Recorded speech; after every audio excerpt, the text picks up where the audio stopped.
Dans quelques années, la question ne sera plus y a-t-il un pilote dans l'avion, mais y a-t-il un conducteur de mon TGV ou dans mon TER? Le constructeur Alstom teste en ce moment même, avec des passagers à bord, des rames 100% autonomes. Comment fonctionnent-elles et quand seront-elles mises en service? En exclusivité, Olga Lévesque et Cléa Joanneau nous donnent la réponse. À première vue, c'est un train tout ce qu'il y a de plus normal. En réalité, c'est une révolution, une rame totalement autonome. Nous sommes la première télévision à embarquer à bord de ce train du futur, testé dans le nord de l'Allemagne. Notre train part sans aucune action du conducteur, qui a presque même les mains dans les poches. Je suis simplement le conducteur de sécurité, celui qui pourrait agir en cas de problème. En fait, je n'ai plus de véritable rôle hormis la sécurité. Je dois observer les rails et indiquer à l'ordinateur que je suis encore éveillé. Tout le reste est automatique.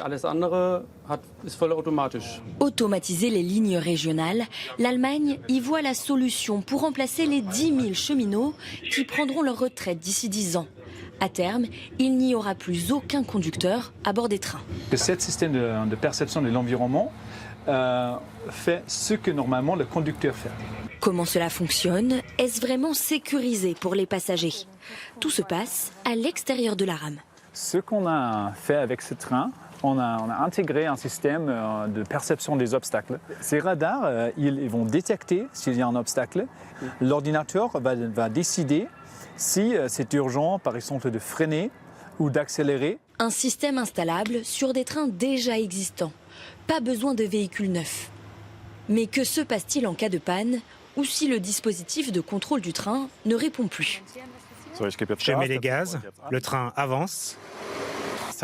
La tablette est conçue comme un plan de secours et permet de contrôler le train à distance en cas de défaillance des autres systèmes.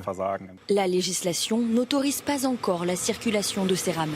Il faudrait attendre 2032 pour voir les premiers trains autonomes rouler en France.